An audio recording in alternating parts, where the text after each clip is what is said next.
अस्सलामु अलैकुम दोस्तों। नाम तो उसका अब्दुल उज़्ज़ा बिन अब्दुल मुत्तलिब था, लेकिन लोग इसके चेहरे की सुर्खी के बाइस अबू लहब के नाम से पुकारते थे। जब सरवरे कायनात हुजूर अकरम सल्लल्लाहु अलैहि वसल्लम की विलादत हुई तो ये बेहैसियत चाचा इस कदर खुश हुआ कि इसने ये खबर लेकर आने वाली लोंडी सोबिया को उसी वक्त आज़ाद कर दिया। ये हुजूर अकरम सल्लल्लाहु अलैहि वसल्लम से आपके बचपन से ही बेहद मोहब्बत करता था, तो फिर ये मोहब्बत शदीद तरीन अदावत में कैसे तब्दील हुई। तारीख में अबू लहब को इस्लाम के बदतरीन और शदीद तरीन दुश्मनों में गिना जाता है। यहाँ तक कि अल्लाह रब्बुल इज़्ज़त ने अबू लहब और इसकी बीवी के सियाह करतूतों के जवाब में कुरान मजीद में पूरी सूरत नाजिल फरमाई है। अबू लहब का अंजाम क्या हुआ, इसकी इबरतनाक मौत कैसे वाक़ई हुई, वो औलाद जिस पर अबू लहब को शदीद घमंड था, इसी औलाद ने अबू लहब के साथ क्या सलूक किया, अबू लहब की लाश को रजम क्यों किया गया। दोस्तों, इन तमाम सवालों के जवाब आज की वीडियो में हम जानेंगे। हुजूर अकरम सल्लल्लाहु अलैहि वसल्लम का चचा अबू लहब कबीले कुरैश का एक बहुत ही दौलतमंद और मालदार शख्स था, जिसका कारोबार लोगों को सूद पर कर्जे फराहम करना था। ये एक इंतहाई बदनाम शख्स था, जिस पर खाना काबा की मुकद्दस चीजें चुराने का भी इल्जाम लगा था। यही वजह थी कि जब हुजूर अकरम सल्लल्लाहु अलैहि वसल्लम ने मक्का के लोगों को दीन हक की दावत दी और उन्हें बुराइयों से रोका, तो अबू लहब आपके सख्त खिलाफ हो गया था। जिस वक्त हुजूर अकरम सल्लल्लाहु अलैहि वसल्लम ने सफा नामी पहाड़ पर चढ़कर कुरैशे मक्का को पुकारा और इनसे दरियाफ्त किया कि अगर मैं कहूँ कि इस पहाड़ के पीछे से एक जबरदस्त लश्कर तुम पर हमला करने वाला है, तो क्या तुम मेरी बात पर यकीन कर लोगे। वहाँ पर मौजूद तमाम लोगों ने आपकी बात पर लब्बैक कहा।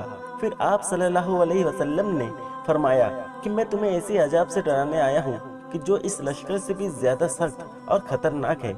ये सुनकर अबू लहब बहुत गजबनाक हुआ। इसने कहा कि तुम गारत हो, नाउज़ बिल्लाह, क्या तुमने हमें इसीलिए यहाँ बुलाया था। बाज़ रिवायत में ये भी दर्ज है कि कोहे सफा के मकाम पर अबू लहब ने आप सल्लल्लाहु अलैहि वसल्लम को कत्ल करने की खातिर एक पत्थर भी उठा लिया था। ज़हूर इस्लाम के आगाज से ही अबू लहब अपने ही भतीजे हजरत मोहम्मद सल्लल्लाहु अलैहि वसल्लम का जानी दुश्मन बन चुका था। ये दावत हक को नुकसान पहुँचाने का कोई भी मौका हाथ से न जाने देता। यहाँ तक कि जब हुजूर अलैहिस्सलाम के बेटे इब्राहिम का इंतकाल हुआ तो ये बहुत खुश हुआ। ये दौड़ता हुआ अपने दोस्तों के पास पहुंचा और कहने लगा कि आज मोहम्मद अबतर हो गया, यानी मोहम्मद की नस्ल बाकी ना रही, नाउज़ बिल्लाह। हज के दिनों में भी ये हुजूर अकरम सल्लल्लाहु अलैहि वसल्लम के पीछे लगा रहता था। ये आपको इस कदर पत्थर मारता कि आपकी एड़ियां खून से तर हो जाती। अबू लहब अकेला ही इस्लाम में दुश्मनी में मुब्तला नहीं था, बल्कि इसके पूरा खानदान हुजूर अकरम सल्लल्लाहु अलैहि वसल्लम से शदीद अदावत रखता था। अबू लहब की बीवी उम्मे जमील हजरत मोहम्मद सल्लल्लाहु अलैहि वसल्लम से दुश्मनी और बुग़्ज़ में अपने शोहर से भी हद दर्जा आगे थी। जब इसे मालूम हुआ कि आप अलैहिस्सलाम पर अबू लहब और इसके बारे में एक सूरत नाजिल हुई है, तो एक पत्थर उठाए हुजूर अकरम सल्लल्लाहु अलैहि वसल्लम को मारने की खातिर मस्जिदुल हराम पहुंच गई, जहां आप सल्लल्लाहु अलैहि वसल्लम हजरत अबू बकर सिद्दीक रज़ियल्लाहु ताला अन्हु के साथ मौजूद थे। यहाँ पर अल्लाह तबारक व ताला ने उम्मे जमील की आंखों पर ऐसा पर्दा डाला कि इसे हुजूर अकरम सल्लल्लाहु अलैहि वसल्लम नजर ही ना आए।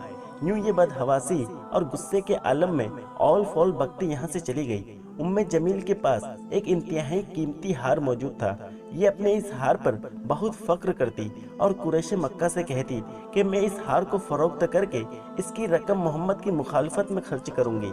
रब्बे कायनात ने कुरान मजीद में जमील के इस हार को मौज की रस्सी कहा है। यह जहन्नुम का वो ईंधन था कि जिसे उम्मे जमील उठाई फिरती थी।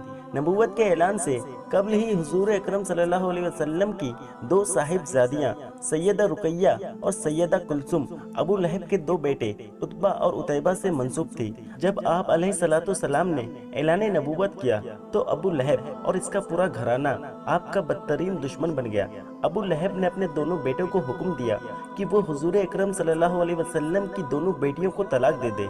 यहाँ अबू लहब के बेटे उतैबा ने न सिर्फ तलाक दिया, बल्कि इसने आप अलैहिस्सलाम की शान में बदतरीन गुस्ताखी भी अंजाम दी।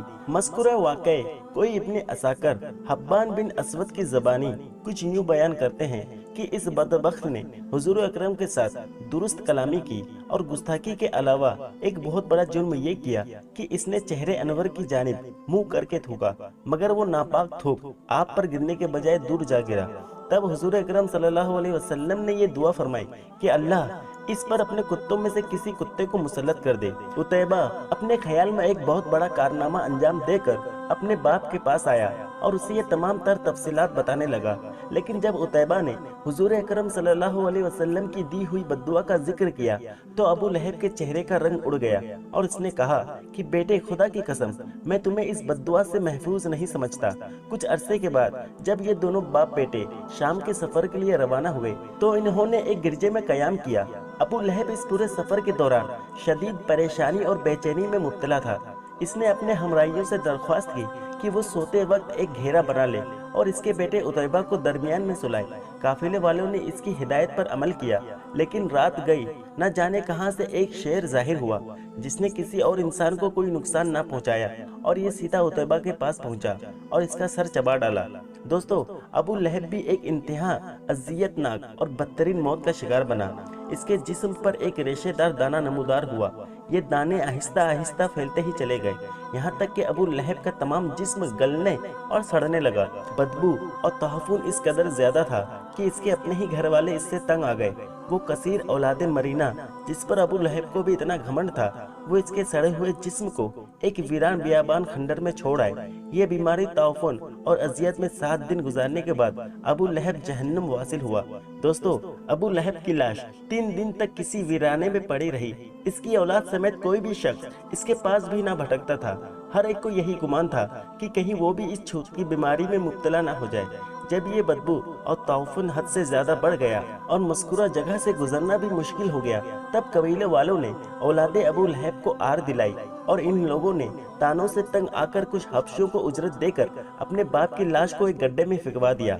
बाद में इन हबशियों ने इस गड्ढे में यूं पत्थर फेंके जैसे किसी मुजरिम को रजम किया जा रहा हो और पत्थरों के जरिए इस गड्ढे को पूरा भर दिया। जिस औलाद और दौलत के घमंड में अबू लहब ने दावत हक को ठुकराया और अल्लाह के भेजे हुए नबी की राह में रुकावटें हासिल की, वो ना तो दुनिया में इसके किसी काम आई और न ही आखिरत में। दोस्तों, अबू लहब तो अपने अंजाम में पहुंच चुका, लेकिन आज भी हमारे मुआशरे में अबू लहब के नक्शे कदम पर चलने वालों की कोई कमी नहीं, जिन्होंने सिर्फ अपनी दौलत और औलाद को ही अपना कुल कायनात बना रखा है। रब्बे जुल जलाल इन तमाम लोगों को हिदायत नसीब फरमाए और हम सबको उसी रास्ते पर चलने की तौफीक अता फरमाए। आमीन सुम्मा आमीन।